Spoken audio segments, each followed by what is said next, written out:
An elderly woman in a lavender cardigan walking straight up to a table full of hardened bikers wasn't something the town of Maplewood expected to see. But what she said next made every engine go silent. "Hi, sir," she told the biggest of them, her voice steady despite her age. "My girl's ink matches yours perfectly." The words landed like a spark in dry grass, and every man wearing the Iron Saints patch slowly turned toward Marcus Grave Dalton at the head of the table. It was late morning outside Rosie's diner, where chrome-reflected sunlight and heavy boots rested against chair legs after the club's weekly Veterans Outreach ride. Maplewood had grown used to the sight of leather vests and rumbling engines. The Iron Saints had spent years rebuilding their image through food drives, charity escorts, and community work. Still, a 78-year-old widow approaching them alone was enough to tighten the air. Eleanor Whitmore wasn't reckless, she was deliberate. She volunteered at the library, fed the birds in Riverside Park at the same time every morning, and raised her granddaughter Lily after tragedy reshaped their lives. She did not act without reason. And today, she had won. Grave noticed her before she reached the table.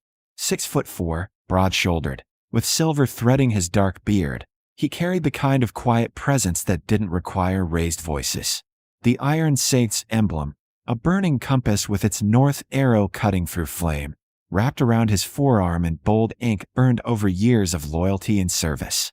He set his coffee down as Eleanor stopped in front of him, adjusting her glasses and studying the symbol like she was examining a rare artifact. "Ma'am?" he asked calmly. Without hesitation, Eleanor pulled a pink-cased phone from her purse and held up a photograph. In it stood Lily, 16, bright-eyed, trying to smile, with the exact same burning compass tattooed on the inside of her wrist. Same size, same placement, same sharp detail. The laughter at the table faded completely. Torque lowered his fork. Switch leaned forward.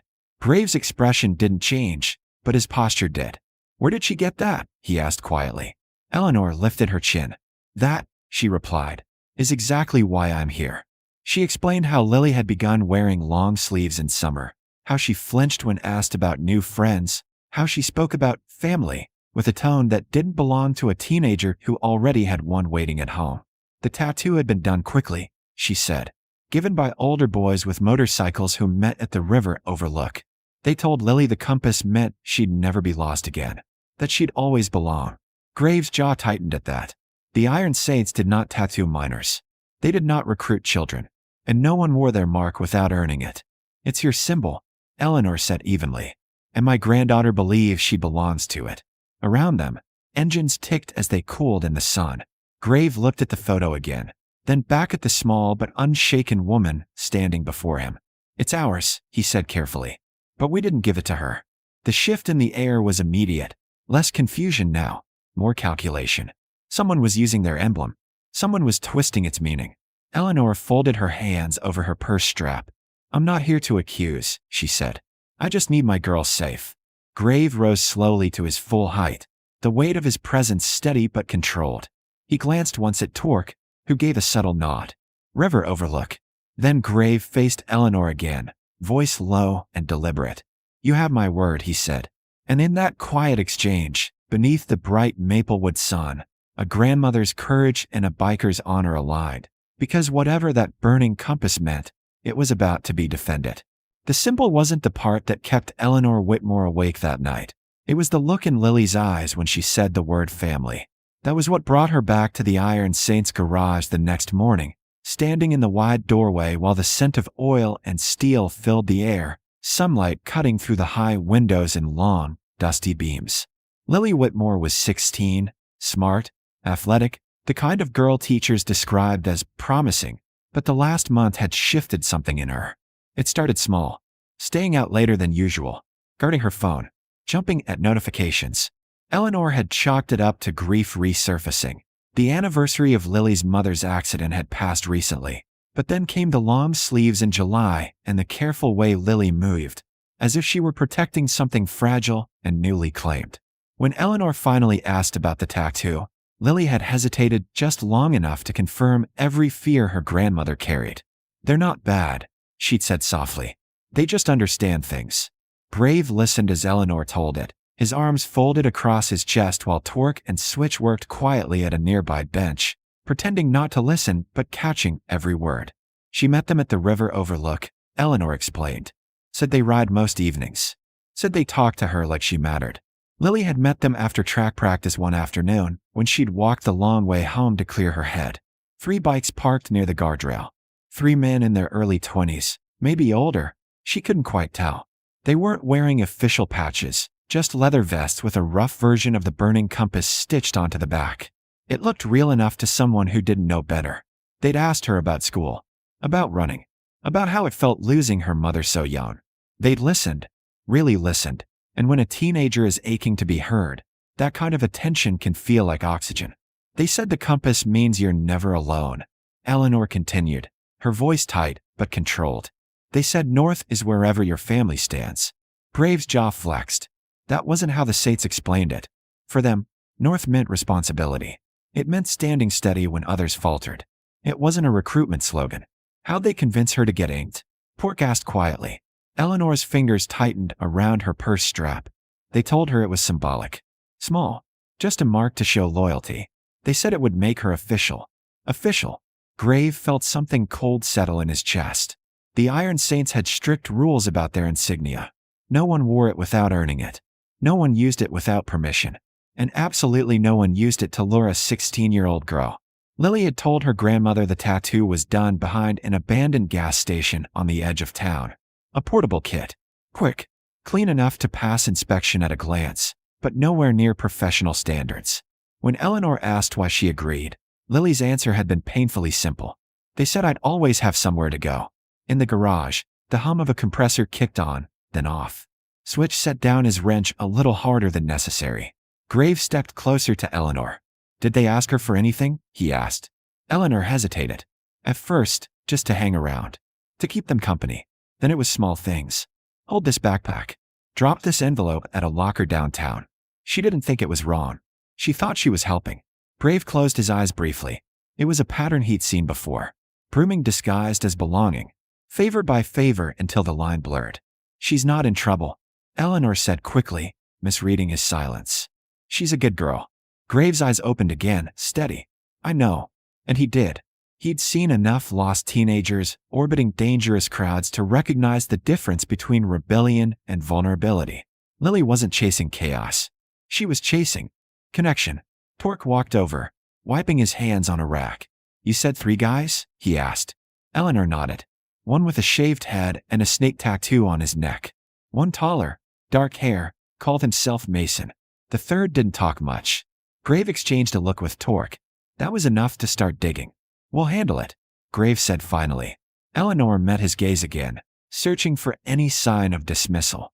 Instead, she found focus. I don't want violence, she reminded him. I want distance. Grave inclined his head. Understood. But inside, something was already turning. Because this wasn't just about a copied symbol. It was about someone twisting the meaning of family into bait. And if those men were using the Iron Saints compass to make promises they had no intention of keeping, then they weren't just impersonating a club. They were threatening the very thing that symbol stood for. Outside, a bike engine roared to life as a prospect rolled it out of the bay. The sound echoed down the block. Eleanor glanced toward it, then back at Grave. She thinks they care about her, she said softly. Grave's voice dropped lower. Then we show her what real care looks like. And as Eleanor left the garage that morning, a plan was already forming among the Iron Saints. One that would lead them straight to the river overlook, where borrowed symbols and borrowed promises were about to run out of road. By the time the sun dipped low over the river overlook, the air felt charged, like the pause before a summer storm breaks. The Iron Saints didn't roar and loud, or reckless. They rode in steady and deliberate. 8 bikes in a clean line, engines synchronized, patches unmistakable in the fading light. 3 motorcycles were already parked near the guardrail. Cheap customs with loud pipes and sloppily stitched versions of the burning compass on the backrests. Grave cut his engine first. Silence rolled in behind him. The 3 young men straightened, confusion flickering into unease as they took in the real emblem stitched across 8 broad backs. Grave stepped forward, slow and controlled. Where do you get the idea for that symbol? He asked, nodding toward the crooked compass sewn onto one vest. The tallest of the trio tried to hold his smirk. It's just a design. Free country. Torque moved up beside Grave, arms folded. Not when you're using it to recruit minors. That word shifted the balance. Recruit. The smirk faltered. Excuses came quickly after that. They hadn't meant harm. It was just for show. The girl wanted it. She asked for it. Grave didn't raise his voice. He didn't threaten. He simply stepped close enough that the weight of his presence did the work for him. You remove every image of that mark, he said evenly. You don't contact Lily Whitmore again. You don't approach another kid with it. And you pray we don't have this conversation twice. Something in his tone made it clear there wouldn't be a second warning. Within 24 hours, their social pages were wiped clean. The knockoff patches disappeared. And the river overlook went quiet. 2 evenings later, Lily sat stiffly in the Iron Saints garage with Eleanor beside her. Eyes wary, chin lifted in teenage defiance that barely covered uncertainty. Grave crouched down so he wasn't towering over her. That compass, he said gently, tapping his own forearm, isn't about claiming people. It's about earning trust. It means standing steady when someone needs you, not using them. Lily swallowed, her fingers brushing the ink on her wrist. They said it meant I belonged somewhere. Grave nodded. Belonging isn't a tattoo. It's who shows up when things get hard. Eleanor squeezed her granddaughter's hand.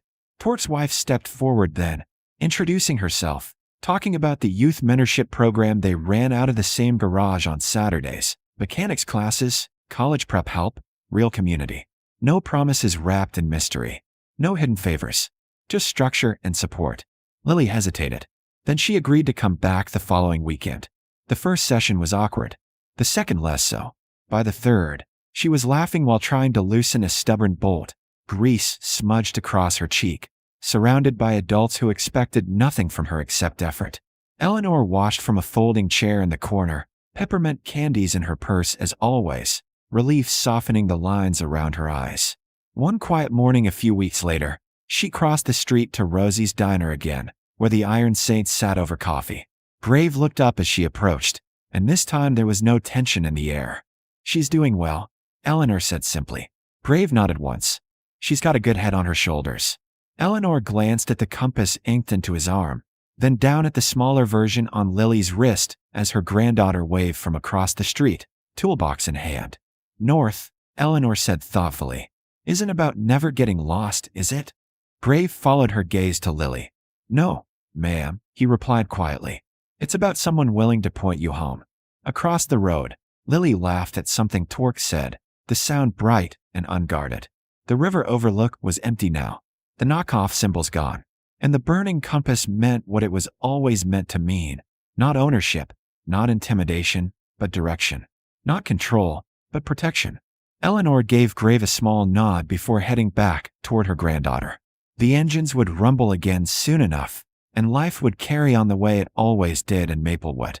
But for one young girl and one determined grandmother, family had been redefined, not by ink pressed into skin behind an abandoned building, but by the people who showed up, stood firm, and quietly made sure North still pointed somewhere safe.